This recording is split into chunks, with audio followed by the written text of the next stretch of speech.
Julio de 1943, Frente del Este. Hitler lanza un ataque blindado relámpago sin precedentes contra el formidable ejército rojo de Stalin. Estábamos convencidos de que podíamos hacerlo. Dos gigantes pasaban de torreta a torreta en la mayor batalla entre tanques de la historia. Eran dos toros enfrentados.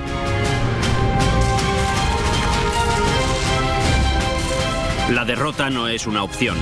En juego está nada menos que el destino de la Segunda Guerra Mundial. Estaba convencido de que me quedaría hasta la muerte en aquel lugar y ganaría. Estamos ante el punto más sangriento de una guerra de blindados. Esta es la batalla de Kursk.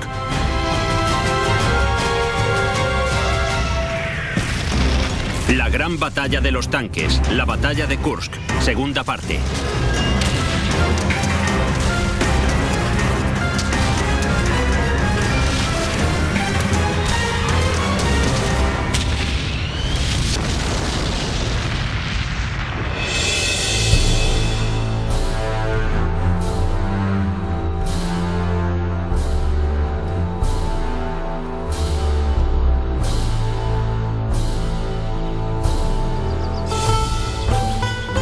En medio de las vastas estepas del sur de Rusia, este campanario hace guardia sobre los campos de exterminio de Prokhorovka. Un centinela en el epicentro de la que fue la mayor y más sangrienta batalla que se haya visto. En el transcurso de un día normal, miles de soldados pagan el precio más alto. Rodeado hasta donde alcanza la vista por campos de trigo y centeno, en 1943, este fue el escenario de la mayor y más sangrienta batalla que jamás se haya visto en los anales de las guerras entre blindados.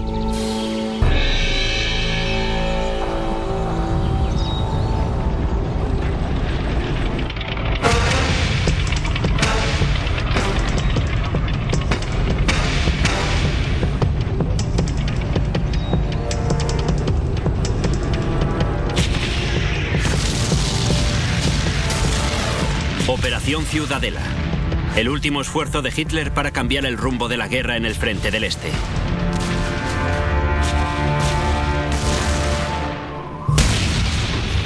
Desde principios de 1943, el antes imparable avance de Alemania hacia el interior de la Unión Soviética llega a un punto muerto y el Ejército Rojo pasa al ataque. Hacen retroceder a los alemanes cerca de 300 kilómetros. Las esperanzas de Hitler de alcanzar la victoria definitiva en el Frente del Este parecen desvanecerse. En la primavera de ese año se prepara para un contraataque masivo. La operación, de nombre en clave Ciudadela, pretende lanzar una maniobra de pinza para romper el saliente soviético en la ciudad industrial de Kursk. El objetivo es rodear y destruir más de 500.000 de fuerzas soviéticas en la zona.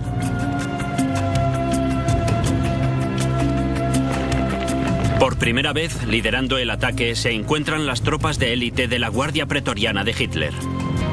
3 divisiones de granaderos Panzer de las SS que incluían las Totenkopf o calaveras.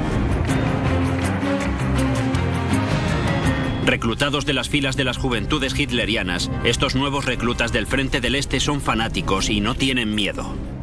Todos teníamos menos de 20 o 25 años. Y todos éramos fieles alemanes que confiaban ciegamente en su patria.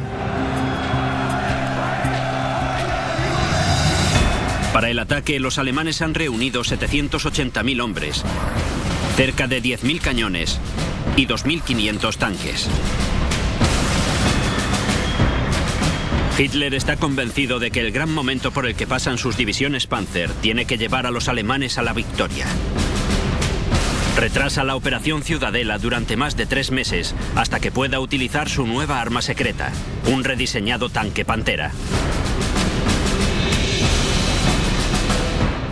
Antes de ese solo teníamos el Panzer III y el Panzer IV. Y ahora ahí estaba el Pantera, que era más rápido, más manejable y también tenía un buen cañón.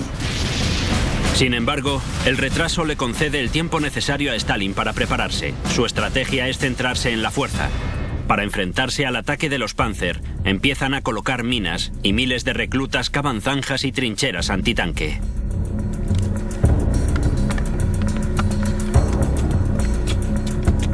El plan es absorber ataque tras ataque y dejar seca la táctica relámpago alemana. En mi interior estaba seguro de una cosa. Tanto si muriese como si no, me quedaría hasta la muerte en aquel lugar y ganaría. Solo tenía una obsesión: matar tantos alemanes como fuera posible. Para hacer frente al inminente ataque alemán, los soviéticos movilizan cerca de 2 millones de hombres, 25.000 cañones y más de 5.000 tanques. La máquina bélica soviética se pone a funcionar a toda marcha en los meses previos a la batalla. Lo que los T-34 pierden en cuanto a potencia de disparo en comparación con los rivales alemanes de reciente incorporación, lo ganan en número. Teníamos muchos de esos tanques. Muchos. Me encanta. Estoy enamorado de ese tanque.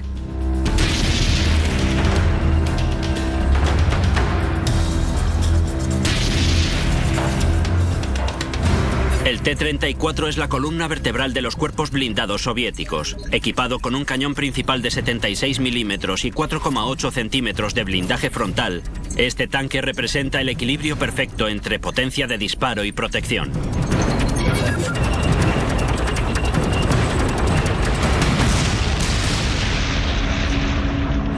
A principios del verano de 1943, el Ejército Rojo posiciona miles de tanques y a lo largo del amplio saliente de Kursk colocan más de 400.000 minas y preparan alrededor de 4.000 kilómetros de trincheras.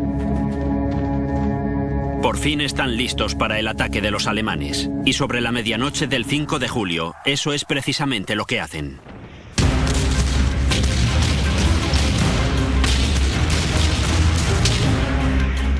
Era como un mar de fuego constante. Explosiones constantes. El ruido era tan fuerte que te taponaba los oídos. Era difícil saber qué te rodeaba. Todos nosotros estábamos muy asustados, de eso no hay duda. Pero es importante dominar esa sensación, ser capaz de vencerla. En la zona sur, la guerra relámpago alemana la encabezan las divisiones de granaderos Panzer SS. Su misión es avanzar en línea recta a través de las líneas defensivas soviéticas hacia Kursk.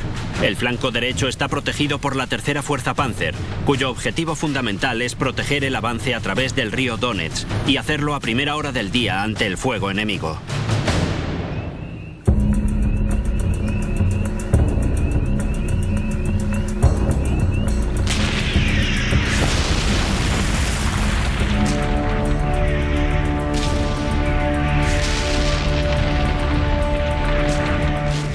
Frente a nosotros estaba la infantería y los zapadores, que ya habían cruzado el río perdiendo muchos efectivos. Los zapadores alemanes habían construido un puente sobre el río. La artillería del Ejército Rojo apuntaba hacia el cruce.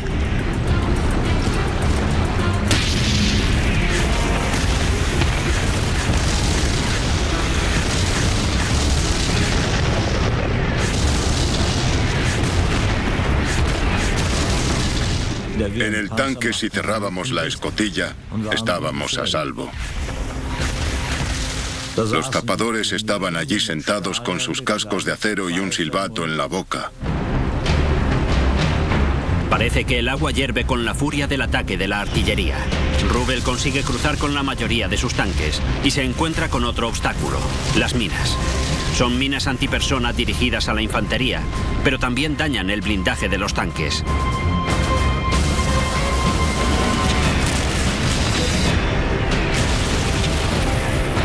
La segunda compañía de la derecha se adentra en un campo de minas antitanque. Las cadenas de los 12 tanques se rompen y los Tigre quedan paralizados.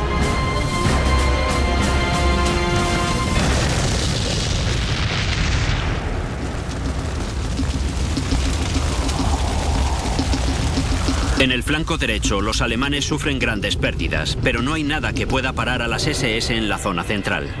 Hacen un agujero de 21 kilómetros de largo y 16 kilómetros de profundidad en la línea defensiva soviética. Cuando las Totenkov se acercaron, estaban asustados. Teníamos buenos soldados. Nos habían puesto ese nombre porque pasábamos por encima de todo. Daba igual lo que hubiese y daba igual lo que nos costase.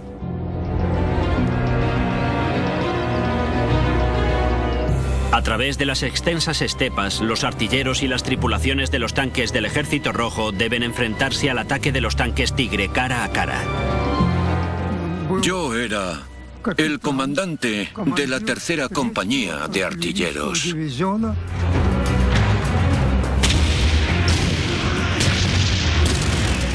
Para combatir con los tanques alemanes, tuvimos que construir ubicaciones defensivas antitanque que mirasen hacia las zonas en peligro.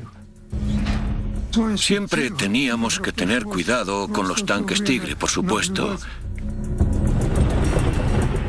Desde mi posición de observación, vimos un Tigre alemán que estaba parado en un punto alto de la colina y desde allí les disparaba a nuestros tanques.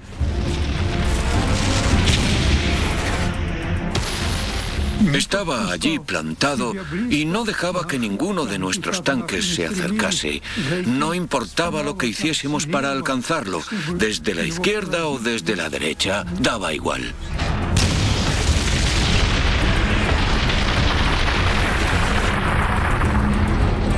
El tanque Tigre es lo último en vehículos blindados alemanes.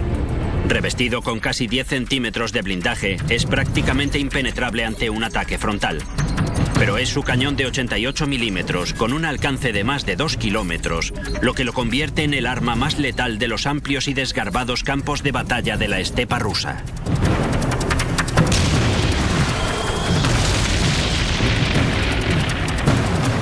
Para ser efectivo, el T-34 tiene que aproximarse a unos 300 o 400 metros y alcanzar a los Tigres por un lateral. ¿Entiende ahora la situación en la que estábamos? A medida que los tanques Tigre siguen con su imparable avance, no solo está en juego Kursk, sino el destino de toda la patria rusa.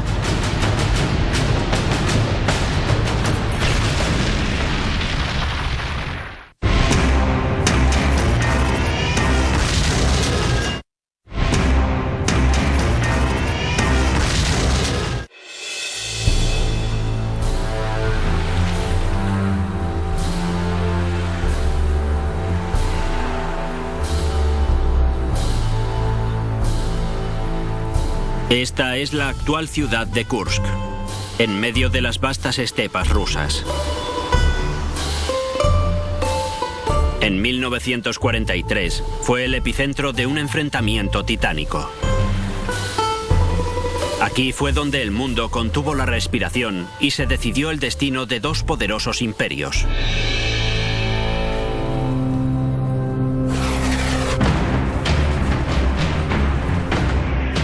5 de julio, Hitler lanza la Operación Ciudadela.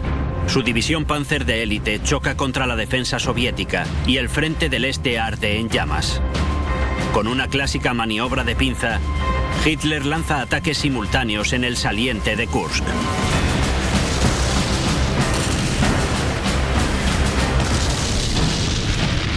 Su objetivo es sitiar y destruir al Ejército Rojo. En la zona sur, el ataque relámpago alemán lo encabezan las SS, que en pocas horas han penetrado 16 kilómetros en las líneas soviéticas.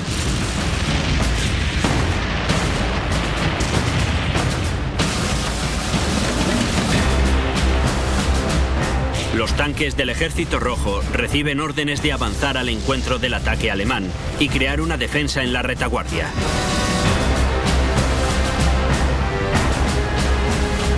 Su tarea es desalentadora: parar el despiadado flujo de Panzers sea como sea.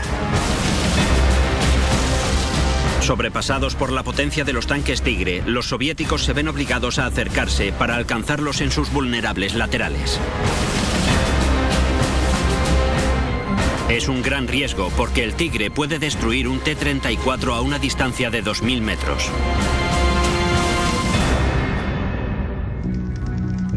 El teniente Vasily Bryukov está al mando de un pelotón de T-34. Su cometido es alcanzar el frente y hacerlo lo antes posible.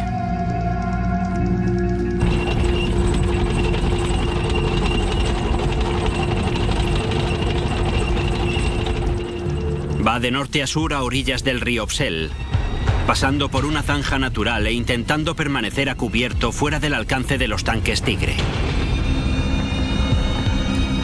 Avanza hacia abajo por uno de los valles, gira, se aproxima al borde y se encuentra con un tanque Tigre casi encima de él.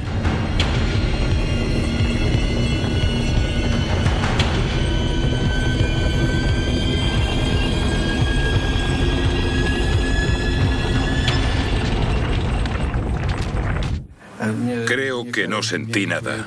Quizás algo de miedo, pero no estoy seguro. Ocurrió todo muy rápido. El tanque enemigo apareció de repente. La única sensación incontenible que tuve fue la de deshacerme de él. Las dos únicas opciones que tenía era aniquilarlo o aniquilarlo.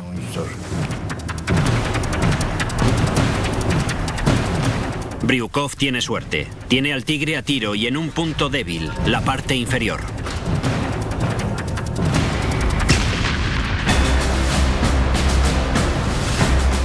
Dispara y acaba con él. En cuanto el tanque alemán quiso descender, ya era mío. Aquel movimiento me había salvado la vida. Pero siempre se tiene miedo en este tipo de situaciones. Es algo inevitable en cualquier batalla. Durante una semana entera, la batalla prosigue con ira. Aunque se encuentran sobrepasados por el tanque Tigre, los soviéticos cuentan con una inagotable reserva de T-34. El plan maestro de Hitler empieza a quebrarse. Los tanques de las SS prosiguen con su tenaz avance hacia Kursk. Pero la novedosa arma de Hitler resulta ser un desastre. Enviados al ataque demasiado pronto, el nuevo modelo de Pantera no estuvo a la altura de las expectativas y resultó ser una gran decepción.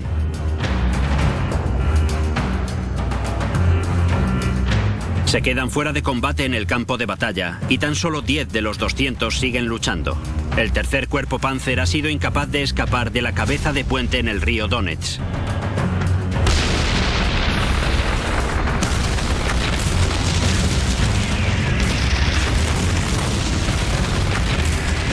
Al dejar el flanco derecho de las SS peligrosamente desprotegido, con órdenes urgentes de avanzar, lo que no pudieron conseguir por la fuerza, ahora lo intentan con engaños.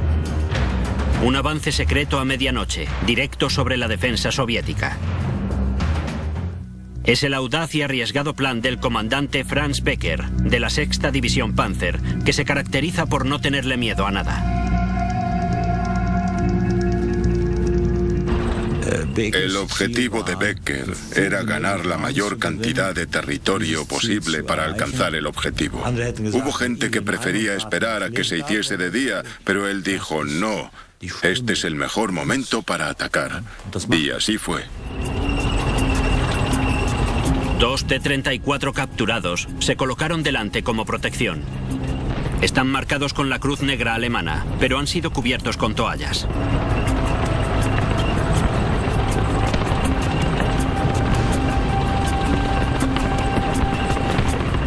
Becker puede engañar a los soviéticos con el ruido característico de los motores de los T-34.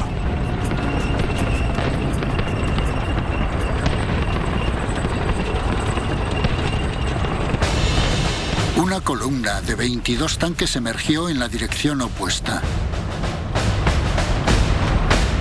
Pasaron al lado de mi unidad, casi tocando las cadenas. Pero luego 6 o 7 abandonaron la columna, giraron y nos siguieron. Le ordené al resto que continuasen y coloqué mi tanque, equipado tan solo con un arma de fogueo, en medio del camino para obligar a parar a los tanques enemigos. Era audaz. Era un buen comandante. Salimos del tanque sin que nos viesen los rusos. Con precaución colocamos cargas magnéticas en 2 T-34 y nos pusimos a cubierto. Las detonaciones brillaron en la oscuridad. Fuimos a buscar 2 cargas más y las colocamos.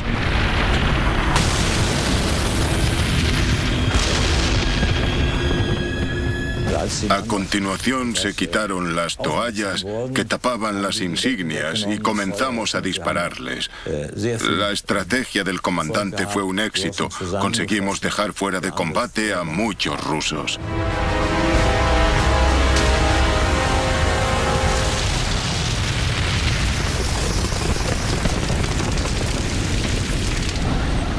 La apuesta de Becker ha merecido la pena. El flanco ahora está seguro.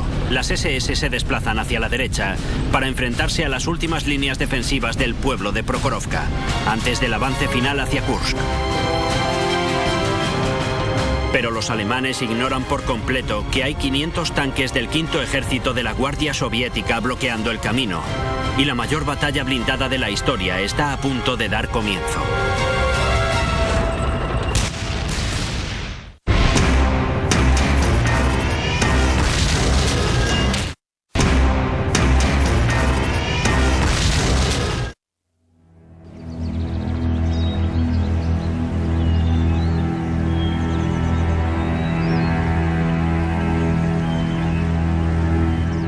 Las estepas del sur de Rusia.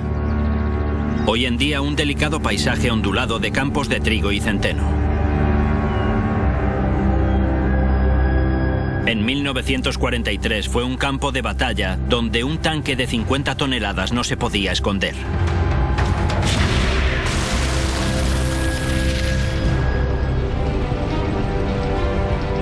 ...11 de julio de 1943, día 7 de la Operación Ciudadela. Las divisiones de granaderos Panzer de las SS han abierto un agujero de 48 kilómetros a través de la defensa soviética.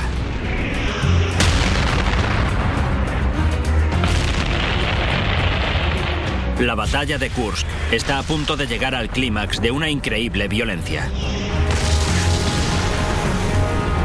El 5º Ejército Blindado de la Guardia Soviética lleva tiempo en la reserva, a 96 kilómetros detrás de las líneas del frente. Con miedo a que no haya nada que hacer ante un tanque alemán, se ponen en acción y se dirigen hacia el sur de Kursk, donde se preparan para lanzar un contraataque masivo contra el flanco derecho alemán desde Prokhorovka. En ese preciso momento, las SS van hacia el este, también en dirección hacia el pueblo. Ninguno de los bandos sabe lo que pretende hacer el otro, y casi por accidente, el escenario ya está listo para la batalla de tanques más decisiva del frente del este. Ahí está Prokhorovka. ¿Ve esa elevación de ahí? Es ahí. Se mantiene ahí de pie como el testigo de la tragedia que tuvo lugar en estos campos y en Prokhorovka. Ninguno de nosotros se pudo imaginar en aquel momento que la pequeña zona rural de Prokhorovka, con su ferrocarril, pasaría a la historia como el lugar donde se desató la mayor y más importante batalla entre tanques durante la Segunda Guerra Mundial.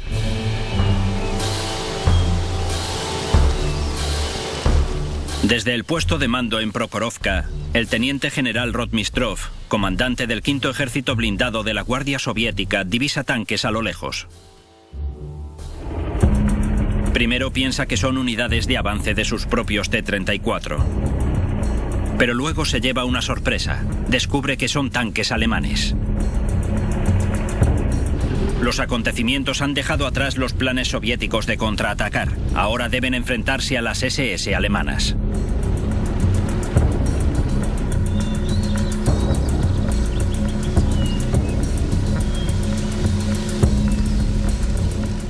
En nuestro interior teníamos una sensación de preocupación.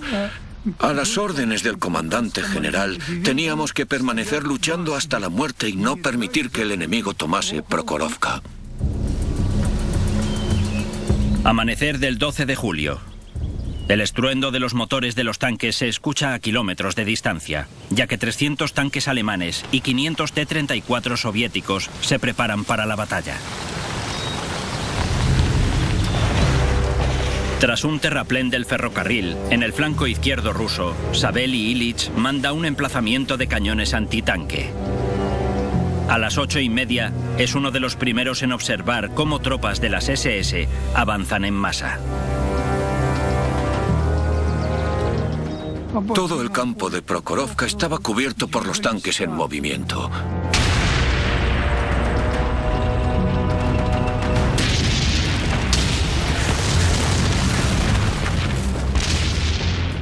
Apuntábamos hacia la parte baja del tanque o hacia la tapa.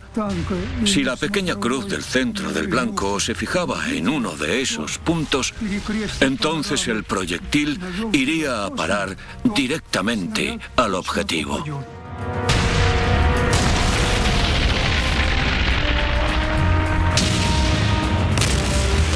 Y así es como uno se debe enfrentar a un tanque, apuntando directamente.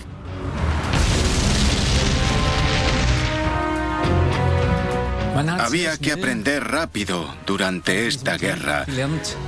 Por ejemplo, todos podíamos diferenciar si nos estaban disparando con artillería pesada o artillería ligera. Podíamos oír si las armas antitanque estaban disparando. Cada proyectil hacía un sonido diferente. Fue muy importante reconocer qué era lo que disparaba y de dónde venía.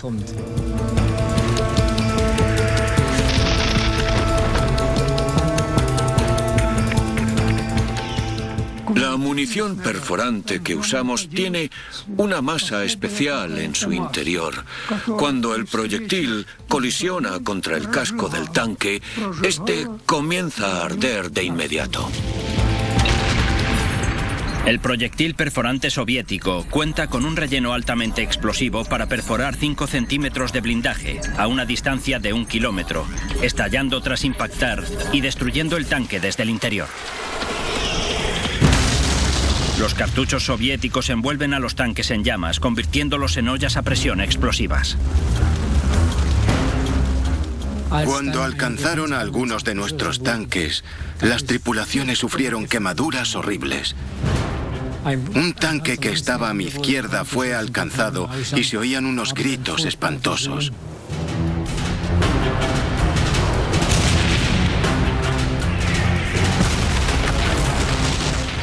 Los tripulantes que conseguían salir vivos de allí tenían quemaduras graves en la parte superior del tronco. Fue algo terrible. Al norte del terraplén, en el centro del campo de batalla, el comandante Rudolf von Ribbentrop se encuentra en la primera línea del avance alemán hacia Prokhorovka, cuando los soviéticos toman la extraordinaria y descabellada decisión de enfrentarse a ellos.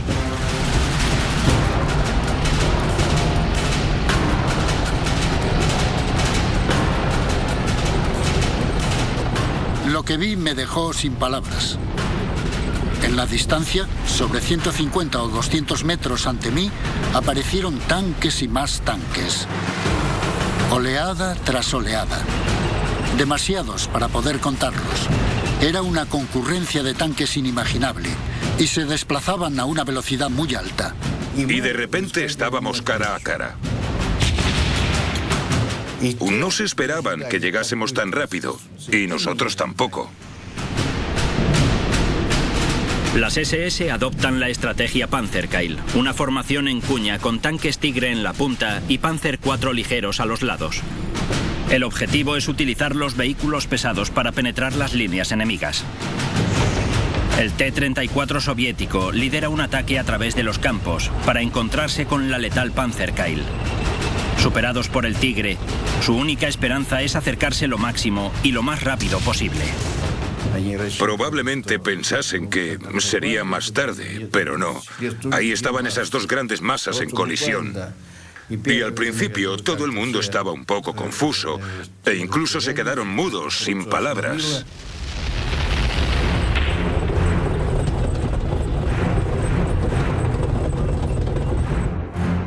Y entonces empezamos a matarnos los unos a los otros.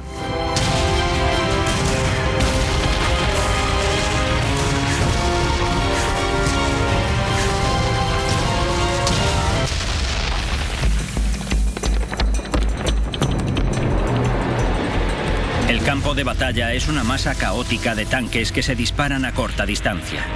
Para los miembros de ambos bandos, se trata de matar o morir. Y así empezó, disparándonos los unos a los otros casi como a quemarropa. Estábamos a 100 o 200 metros, no necesitábamos un arma de largo alcance. Podías disparar de frente. Nadie sabía su situación, ni los generales del ejército, ni los de los batallones, ni los comandantes de las brigadas. Estábamos preparados. Éramos chicos jóvenes. Pero una orden es una orden y un ataque es un ataque. No nos podíamos imaginar que una batalla como esta se desarrollaría como si fuésemos simples soldados sin importancia. Quizá los generales supiesen eso. Ponía a prueba los nervios de la gente. Por eso a esa edad me empezaron a salir canas. Estaba lleno de canas. A mediodía todo el campo de batalla está en llamas y se convierte en un lugar infernal. Los disparos ardían, los vehículos ardían y los tanques ardían. Los cultivos del campo ardían. Todo estaba en llamas. Fue una batalla terrible. Había nubes de humo como si fuese una tarde nublada. Está teniendo lugar una matanza en estos campos y desde el cielo la muerte cae en torrentes.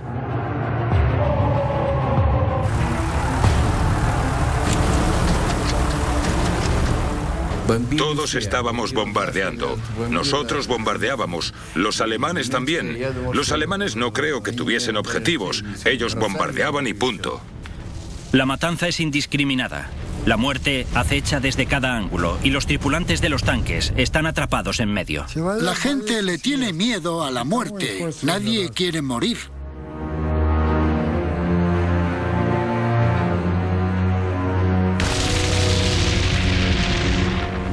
Todavía no puedo entender cómo pudieron alcanzar mi tanque de aquella forma. Tanto si fue una bomba como artillería.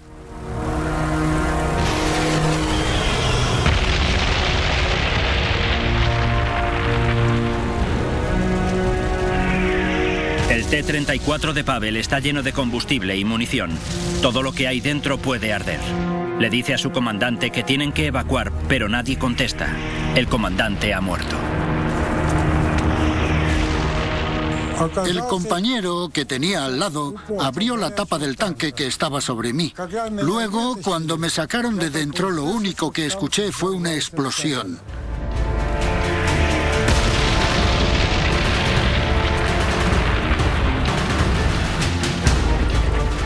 Todavía recuerdo esa batalla. No se me olvida. Solo 2 miembros de la tripulación de Pavel salen con vida. Las pérdidas en cuanto a tanques alcanzan cifras catastróficas en ambos bandos, pero las de los soviéticos son mayores. Teniendo en cuenta que la derrota no es una opción, los T-34 intentan bloquear el avance alemán de cualquier modo, incluyendo una táctica desesperada como último recurso, algo que nunca se había visto en la guerra.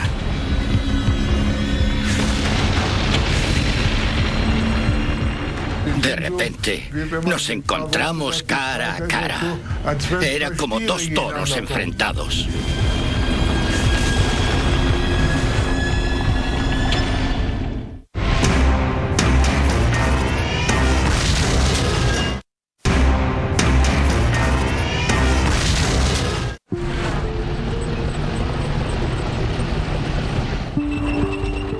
12 de julio de 1943.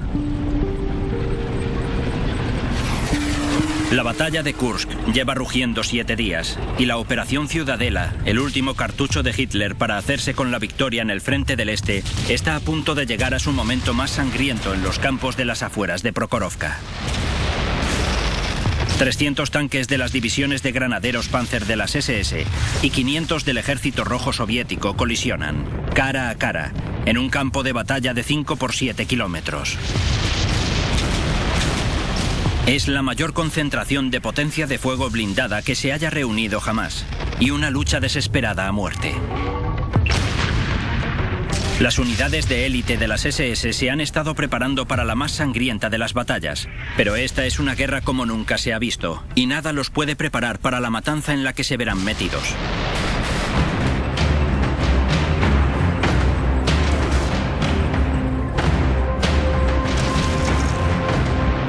Los soviéticos han recibido la orden de utilizar la velocidad y la capacidad de maniobra de sus T-34 para ir directamente hacia los tanques alemanes. Usaron aquella táctica y de repente nos encontramos cara a cara. Eran 2 toros enfrentados. Si uno embiste al otro, tanto el tanque alemán como el soviético quedan fuera de combate. Esto disipa la amenaza que supone el cañón del 88 de un Tigre. Los alemanes nunca habían visto nada igual. Es la primera vez que el Ejército Rojo utiliza esta táctica. Con tan solo 1 hora más de luz, quien quiera que gane esta batalla ganará Kursk. Las tripulaciones de los tanques alemanes envueltas en un baño de sangre ahora ven la victoria al alcance de la mano. Estábamos convencidos de que podíamos hacerlo.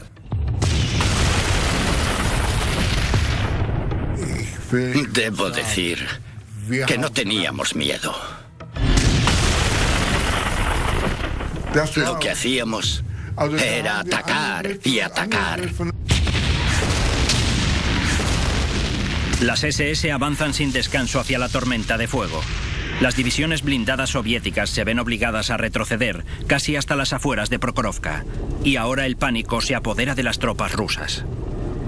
Y nosotros decíamos, tal como va esto, las líneas se están dividiendo, los batallones se están dividiendo, el ejército retrocede y nosotros estamos haciendo retroceder al 5.º ejército alemán. Los generales del Ejército Rojo no desisten. Envían un gran número de tanques a la lucha. No importa la cantidad de tanques que destruyan los alemanes, cada vez aparecen más y más para sustituirlos.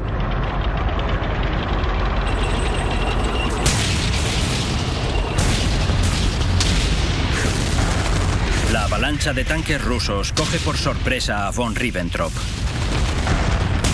Llegado a este punto, quedar separado era correr el riesgo de que los tanques rusos acabasen contigo. Entonces un T-34 se paró a unos 30 metros a nuestra derecha. Vi que el tanque se balanceaba y giraba la torreta hacia nosotros. Yo estaba mirando por la boca del cañón. ¡Date prisa!, grité por el micrófono. El conductor ya había metido la marcha. Pasamos el T-34. El ruso intentó girar la torreta para seguirnos, pero le fue imposible. Nos paramos 10 metros detrás del T-34 que estaba parado y giramos. El artillero le dio de lleno en la torreta. Explotó y la torreta voló por el aire unos 3 metros y casi golpea el cañón de mi tanque. Mientras sucedía esto, otro T-34 pasaba a nuestro lado.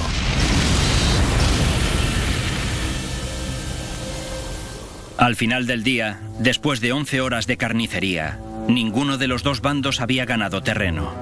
Los alemanes y los soviéticos retroceden a sus puestos originales. El campo de batalla no le pertenece a nadie y Prokhorovka está cubierta por restos de tanques ardiendo. El campo de batalla parecía un cementerio de tanques y tecnología. Por todo el campo, en los barrancos, en los extremos del bosque, había cientos de tanques alemanes y soviéticos fuera de combate.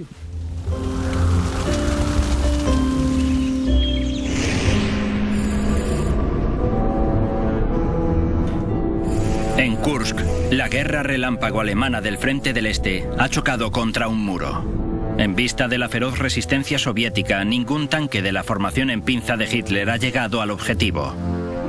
Y Kursk permanece ilesa.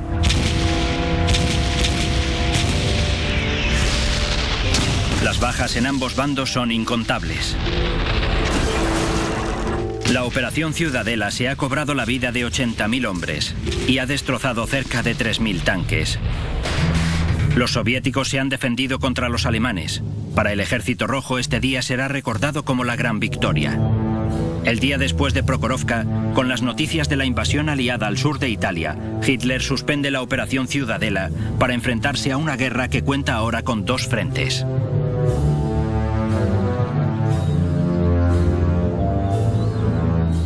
La batalla por la conquista de Kursk terminó y para los alemanes representa un fracaso enorme e irreparable.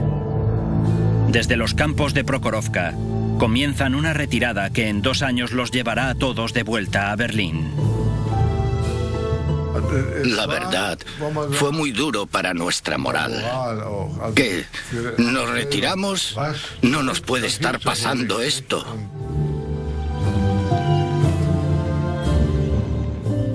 No volvimos a gritar hurra nunca más. En un solo día en estos campos de Prokhorovka, la muerte se ha llevado la vida de miles de soldados. Para muchos es un lugar sagrado donde el heroísmo de las tripulaciones de los blindados del Ejército Rojo salvó la patria rusa.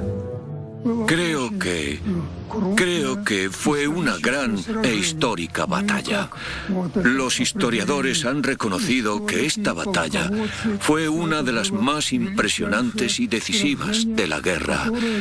El destino de la misma se decidió después de la batalla de Kursk, después de esta batalla. Este fue el punto de inflexión para el Ejército Rojo. Recuerdo a los amigos que perecieron. Siempre los recuerdo. Siempre lo hago. Siempre, no los olvidaré nunca. Mis amigos.